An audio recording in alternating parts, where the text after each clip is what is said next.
আসসালামু আলাইকুম। অনলাইন ক্লাসে স্বাগতম। আমরা রাইট ফর্ম অফ ভার্ব শিখছিলাম। আমরা মোটামুটি 11টা রুল সম্পর্কে আলোচনা করেছিলাম। আজকের ক্লাসে আমরা 12 নম্বর রুল থেকে শুরু করব। তোমরা দেখো যে আমরা যদি একটা সেন্টেন্সে সিন্সযুক্ত সেন্টেন্স পাই এবং প্রথম অংশটুকু যদি প্রেজেন্ট ইনডেফিনিট মানে কি সাবজেক্ট ভার্বের প্রেজেন্ট ফর্ম যদি থাকে এবং ব্র্যাকেট সিন্সযুক্ত দ্বিতীয় ক্লজে যদি সাবজেক্ট থাকে তারপরে ব্র্যাকেট থাকে, তাহলে আমার এই পরের ব্র্যাকেটটাকে পাস্ট ইনডিফিনিট করতে হবে। তাহলে সিন্সযুক্ত বাক্যের প্রথম অংশটুকু প্রেজেন্ট ইনডিফিনিট হলে পরের অংশটুকু পাস্ট ইনডিফিনিট হবে। আবার দেখা যাচ্ছে সিন্সযুক্ত বাক্যের প্রথম অংশটুকু পাস্ট প্রেজেন্ট পারফেক্ট, অর্থাৎ হ্যাভ বা হ্যাজ মূল ভার্বের পাস্ট পার্টিসিপল প্রথম ক্লজটাতে, আর দ্বিতীয় ক্লজটাতে যদি থাকে দ্বিতীয় ক্লজটা থাকে তাহলে পরের অংশটুকু পাস্ট ইনডিফিনিট হবে। তাহলে সিন্সযুক্ত বাক্যের প্রথম অংশটুকু প্রেজেন্ট ইনডিফিনিট অথবা প্রেজেন্ট পারফেক্ট হলে পরের অংশটুকু পাস্ট ইনডিফিনিট হবে। পাস্ট ইনডিফিনিট করতে গেলে আমাকে সাবজেক্টের পরে ভার্বের পাস্ট ফর্ম বসাতে হবে। তাহলে দেখো, it is many years since I came to Dhaka. আমরা জানি যে পাস্ট ইনডিফিনিট করতে গেলে আমাদেরকে সাবজেক্টের পরে ভার্বের পাস্ট ফর্ম বসাতে হবে। তাহলে আমাদেরকে লিখতে হবে আই কেম টু ঢাকা। আবার দেখো, many years have passed since his father died. তাহলে ডাইয়ের পাস্ট ফর্ম কি আমরা জানি, ডাইড। এখানে একটা সিন্সযুক্ত বাক্যের আর একটা অংশ রয়েছে, সেটা হচ্ছে সিন্সযুক্ত বাক্যের প্রথম অংশটুকু যদি আমার পাস্ট ইনডিফিনিট হয় তাহলে পরের অংশটুকু আমার চলে যাবে পাস্ট পারফেক্টে। সিন্সযুক্ত বাক্যের, এটাকে আমি 13 নম্বর বলতে পারি, সিন্সযুক্ত বাক্যের প্রথম অংশটুকু পাস্ট ইনডিফিনিট হলে পরের অংশটুকু চলে যাবে পাস্ট পারফেক্টে। আমরা কি জানি, পাস্ট পারফেক্ট করতে গেলে কি করতে হবে, সাবজেক্টের পরে হ্যাভ বা হ্যাজ মূল ভার্বের পাস্ট ফর্ম। জাস্ট এই সেন্টেন্সটা খেয়াল করো।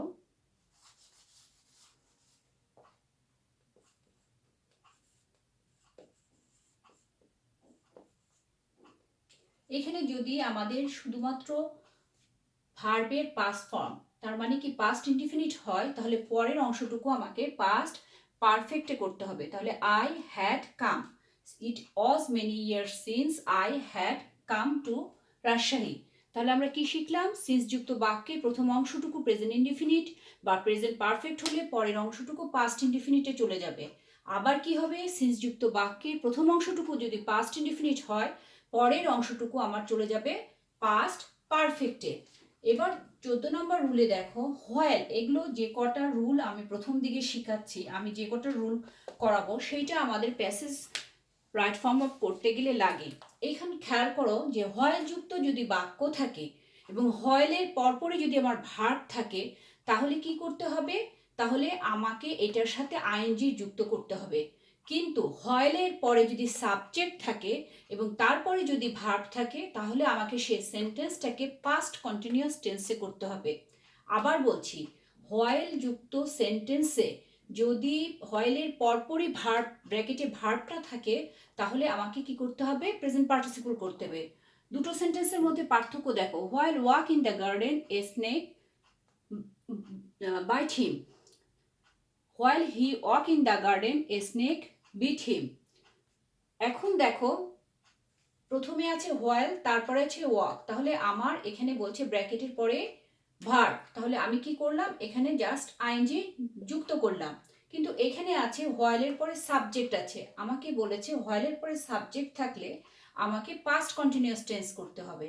তাহলে পাস্ট কন্টিনিউয়াস টেন্স করতে গেলে আমাকে কি করতে হবে, ওয়াজ বা ওয়ার সাবজেক্ট অনুসারে তারপরে মূল ভার্বের সাথে আইএনজি যোগ। তাহলে while he was walking in the garden a snake bit him.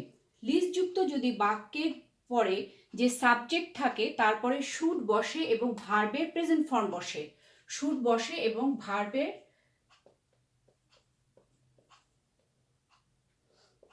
Present form বসবে। তাহলে কি হলো, he ran fast, lest he should, miss the বাস।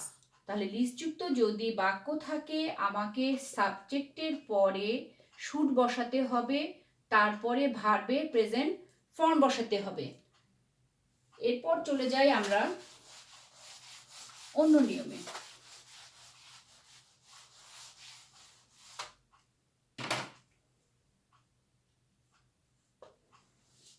আমাদেরকে বলছে যদি একটা সেন্টেন্সে ইট ইজ হাই টাইম, এই হাই টাইম যুক্ত সেন্টেন্সটা তুমি প্যাসেজ করতে গেলে অবশ্যই অবশ্যই পাবা। ইট ইজ টাইম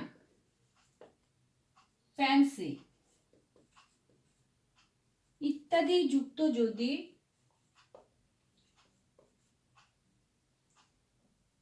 বাক্য থাকে এবং ব্র্যাকেটে ভার্ব থাকে, তাহলে কি হবে? এই ব্র্যাকেটের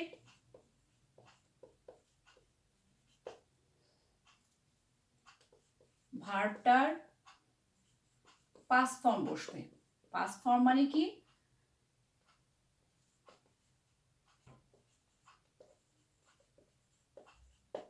সাবজেক্ট ভার্বের পাস্ট ফর্ম। যেমন আমি যদি বলি it is high time, it is high time we change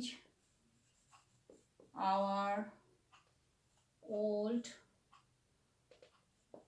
view. এটা উপযুক্ত সময় আমাদের যে পুরনো ধ্যান ধারণা আছে এইটা বদল করবার। এটা হাই টাইম খুবই। আবার দেখো আই ফ্যান্সি, এটা একটা বিখ্যাত গল্প থেকে নেওয়া হয়েছে, লাঞ্চিয়ান থেকে। এটা প্রায় বোর্ড কোশ্চেন আমার থাকে। I fancy I turn a triple pay. এখন দেখো তাহলে কি হলো? It is high time, it is time fancy যুক্ত যদি বাক্যের ভার্ব থাকে এবং সেখানে যদি ভার্ব থাকে তাহলে ভার্বটার পাস্ট ফর্ম করতে হবে।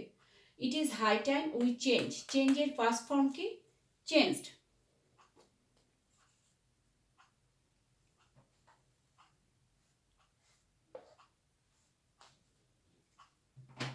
I fancy I turned a triple pay. আবার কি বলতেছে? অ্যাজ ইফ, অ্যাজ দো যুক্ত যদি বাক্য থাকে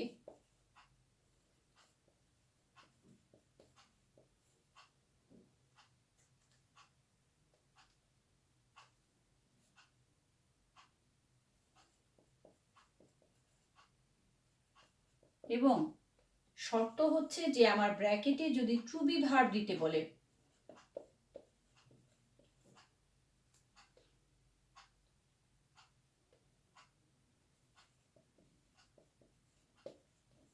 তাহলে আমাকে কি বসাতে হবে? ওয়ার বসাতে হবে। তাহলে কি হলো? অ্যাজ ইফ বা অ্যাজ দো যুক্ত যদি বাক্য থাকলো এবং ব্র্যাকেটের টু বি থাকলো, তাহলে সেই ক্ষেত্রে আমার ওয়ার বসাতে হবে। নতুবা আমার এইটা করার জন্য অন্য একটা রুল আছে।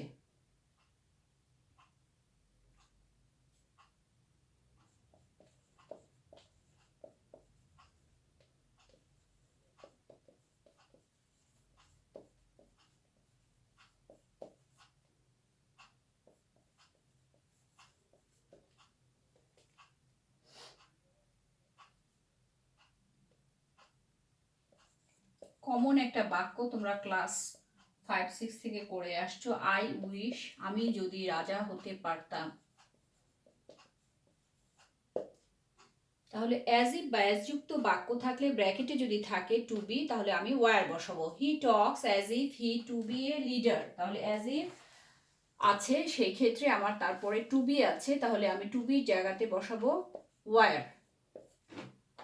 I wish I to be a king, I were a king.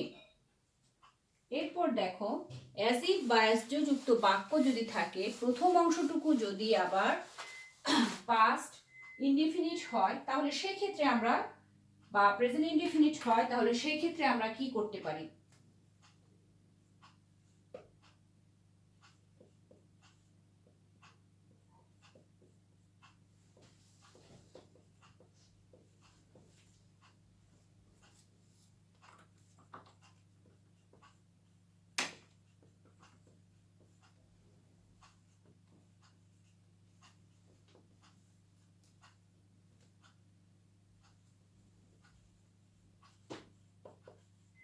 আমি সংক্ষিপ্তভাবে ইনডিফিনিটের জায়গায় আইএনডি লিখছি।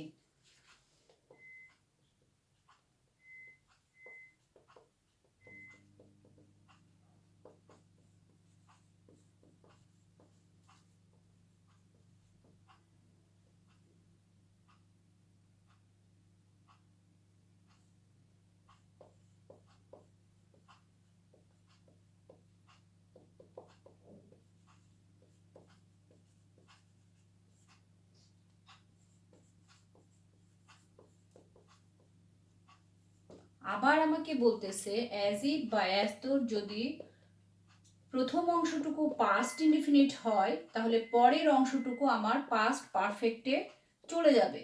তাহলে আমরা অ্যাজ ইফ বা অ্যাজ দো যুক্ত বাক্যের তিনটা নিয়ম শিখছি। সেটা কি হচ্ছে যে প্রথম অংশটুকু যদি থাকে, পরে যদি টু বি থাকে, তাহলে পরের অংশটুকু কি হবে, ওয়ার বসবে। আবার বলতেছে যে প্রথম অংশটুকু যদি প্রেজেন্ট ইনডিফিনিট হয় তাহলে পরেরটা পাস্ট ইনডিফিনিট হবে। আবার বলছে প্রথম অংশটুকু যদি পাস্ট ইনডিফিনিট হয় তাহলে কি হবে, পরের অংশটুকু চলে যাবে past পারফেক্টে।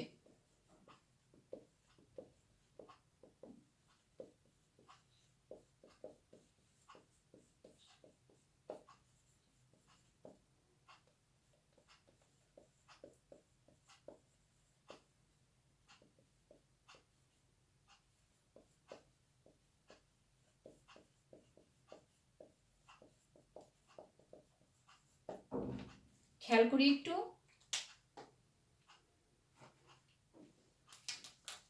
He speaks as if he know everything. As if যুক্ত বাক্য দুটো অংশ আছে, প্রথমটা আছে প্রেজেন্ট ইনডিফিনিটে। তাহলে প্রথম অংশ প্রেজেন্ট ইনডিফিনিট হলে আমরা নিয়ম অনুসারে কি জানি, পরেরটা চলে যাবে পাস্ট ইনডিফিনিটে। পাস্ট ইনডিফিনিট করতে গেলে কি করতে হবে, সাবজেক্টের পরে ভার্বের পাস্ট ফর্ম বসাতে হবে। ভার্বের পাস্ট ফর্ম বসাতে গেলে কি করতে হবে, নো এর পাস্ট ফর্ম কি, নিউ। নো এর পাস্ট ফর্ম নিউ বসালাম। আবার দেখো প্রথম অংশটুকু কি আছে, অ্যাডজেক্টিভ যুক্ত বাক্য ঠিকই আছে, কিন্তু প্রথম অংশটুকু আছে পাস্ট ইনডিফিনিটে। তাহলে আমার পরের অংশটুকু করতে হবে পাস্ট পারফেক্টে। পাস্ট পারফেক্ট করতে গেলে আমরা কি জানি, সাবজেক্টের পরে হ্যাড বসবে, মূল ভার্বের পাস্ট পার্টিসিপল। তাহলে as if he had known everything. Next নিয়মে চলে গেলাম। যদি একটা সেন্টেন্সে এভরি, ইচ,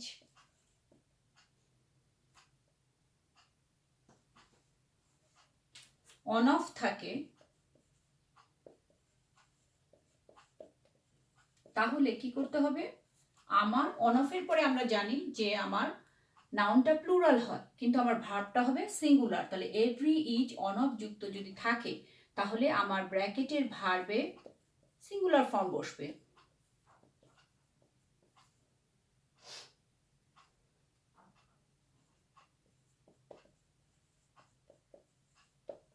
বিশেষ করে অন অফ দ্য যুক্ত সেন্টেন্সটা, এটা আমাদের প্রচুর পরিমাণে আমরা পাই। বাচ্চারা কি করে, অন অফ দ্য বয়েজ, এইটা প্লুরাল দেখে, নাউনটা প্লুরাল দেখে তারা কি করে, তারা যেটা করে সেটা হচ্ছে ব্র্যাকেটের ভার্বটাকেও প্লুরাল দেয়, কিন্তু কি করতে হবে, আমার ওখানে সিঙ্গুলার বসবে।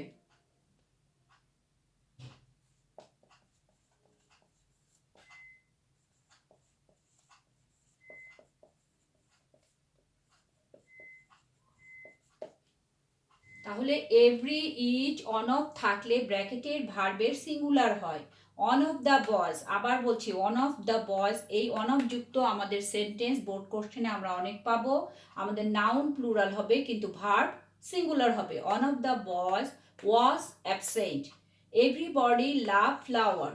তাহলে এভরিবডি আছে, এভরি যুক্ত বাক্য যদি থাকে, এভরি পরে নাউন আছে, তাহলে এভরিবডি লাভ ফ্লাওয়ার, তাহলে এভরিবডি লাভস ফ্লাওয়ার।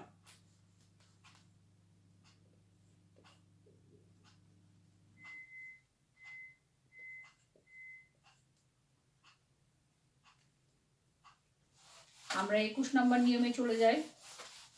আমরা যখন passage right form of verb করতে যাব তখন আমাদের আরো বেশি আমরা নিয়ম জানতে পারবো। যদি আমাদের একটা সেন্টেন্সে দেখো modal auxiliary can, could, may, মাইট থাকে, তাহলে কি করতে হবে? তাহলে আমার কি করতে হবে? শ্যাল, শুড, উড, অনেক কিছু। তাহলে ব্র্যাকেটের ভার্বের প্রেজেন্ট ফর্ম বসবে, এটা বসে আমার ব্র্যাকেটের ভার্বের প্রেজেন্ট ফর্ম বসবে।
আমরা জানি শর্তমূলক কিছু আমাদের বাক্য আছে।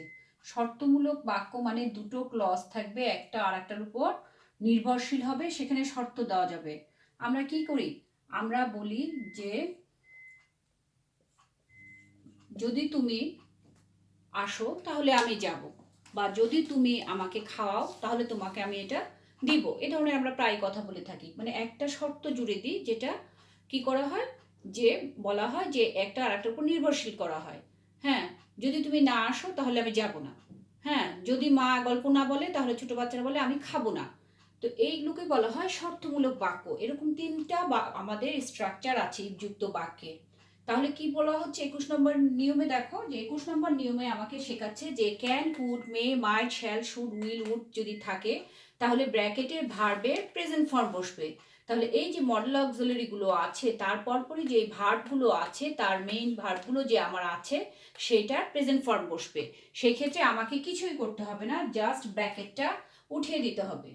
তাহলে কি জানলাম? যদি আমার ক্যান, কুড, মে, মাইট থাকে তাহলে আমি ব্র্যাকেটের যে ভার্বটা থাকবে সেইটার প্রেজেন্ট ফর্ম বসাবো। আবার বলা হচ্ছে, এখন আমাদের 22 নম্বর রুলে বলা হচ্ছে শর্তমূলক বাক্য। শর্তমূলক বাক্য কি? যে ইফযুক্ত বাক্য। দেখো তুমি ইফযুক্ত বাক্যের প্রথম অংশটুকু যদি প্রেজেন্ট ইনডেফিনিট হয়, পরের অংশটুকু ফিউচার ইনডেফিনিটে যাবে। ফিউচার ইনডিফিনিট করতে গেলে কি করতে হবে? সাবজেক্টের পরে শ্যাল বা উইল বসে ভার্বে প্রেজেন্ট ফর্ম বসবে। তাহলে ইফ হি কামস, যদি সে যা আসে, আই গো, আমি যাব। তাহলে if he comes I will go, আমার যাওয়াটা নির্ভর করছে তার আসার উপর। তাহলে প্রথম অংশটুকু আছে দেখো, সাবজেক্টের পরে ভার্বের প্রেজেন্ট ফর্ম আছে, তাহলে পরের অংশটুকু আমার চলে গেল ফিউচার ইনডেফিনিটের স্ট্রাকচারে। আবার দেখো, ইফযুক্ত বাক্যে প্রথম অংশটুকু যদি পাস্ট ইনডেফিনিট হয় তাহলে পরের অংশটুকু চলে যাবে পাস্ট কন্ডিশনালে। পাস্ট কন্ডিশনাল করতে গেলে আমাদেরকে কি করতে হবে? পাস্ট কন্ডিশনাল করতে গেলে আমাকে করতে হবে কি? উড, কুড, মাইট এটা বসিয়ে ভার্বের মূল ভার্বের প্রেজেন্ট ফর্ম বসাতে হবে। তাহলে পাস্ট কন্ডিশনালে আমরা কি বলতে পারি? উড, কুড, মাইট, তারপরে ভার্বের present form. If he came, if subject ভার্বের পাস্ট ফর্ম। তাহলে আমাকে কি করতে হবে? নেক্সটে করতে হবে পাস্ট কন্ডিশনাল। তাহলে শর্ত অনুযায়ী কি করতে হবে? আয়ের পরে আমি কি বসাবো? এটা আমি যেতে পারতাম, আই কুড গো। তাহলে আমাকে স্ট্রাকচার দেখতে হবে যে ইফযুক্ত বাক্যের স্ট্রাকচারে কি আছে।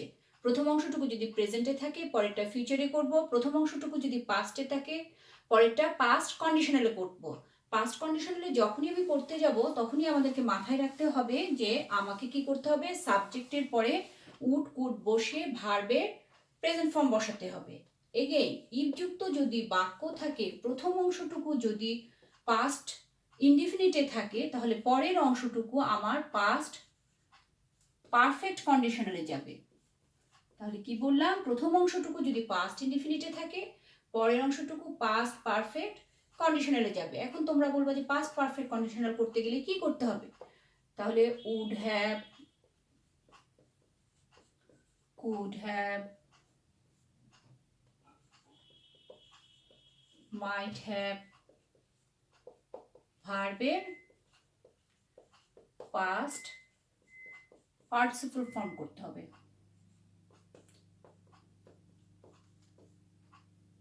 তাহলে আমি যদি বলি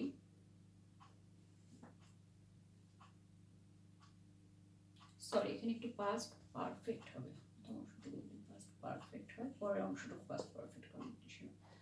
ইফ হি হ্যাড কাম,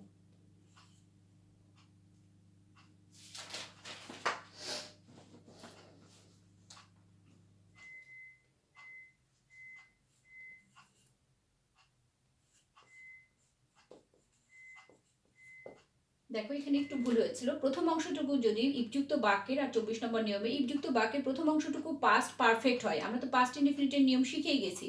প্রথম অংশটুকু যদি পাস্ট পারফেক্ট হয় তাহলে পরের অংশটুকু আমার পাস্ট পারফেক্ট কন্ডিশনালে করতে হবে। ইফ হি হ্যাড কাম, তাহলে পরের অংশটুকু পাস্ট পারফেক্ট কন্ডিশনালে করতে গেলে কি করতে হবে, আমাকে would have, could have, might have এর পরে মূল ভার্বের past participle I could have gone there. If he had come I could have gone there. তাহলে আমি ইফযুক্ত বাক্যের, শর্তমূলক বাক্যের তিনটা অংশ শিখলাম। যদি প্রেজেন্ট ইনডিফিনিট হয় তাহলে পরের অংশটুকু ফিউচার ইনডিফিনিটে যাবে, আবার প্রথম অংশটুকু যদি পাস্ট ইনডিফিনিটে হয় পরের অংশটুকু পাস্ট কন্ডিশনালে যাবে, আবার প্রথম অংশটুকু যদি পাস্ট পারফেক্টে যায় তাহলে পরের অংশটুকু পাস্ট পারফেক্ট কন্ডিশনালে যাবে। আমরা 24টা নিয়ম অলরেডি শিখলাম, আরও কিছু নিয়ম শিখে আমরা সরাসরি প্র্যাকটিসে চলে যাব। আজকে এই পর্যন্তই। আমি আশা করছি তোমাদের আমার ক্লাস বুঝতে কোনো সমস্যা হবে না। ইভেন দেন যদি বুঝতে কোনো সমস্যা হয় তাহলে তোমরা আমাকে মেসেজ করে জানাতে পারো। ভালো থাকবা, সুস্থ থাকবা, সবাই নিরাপদে থাকো। ধন্যবাদ।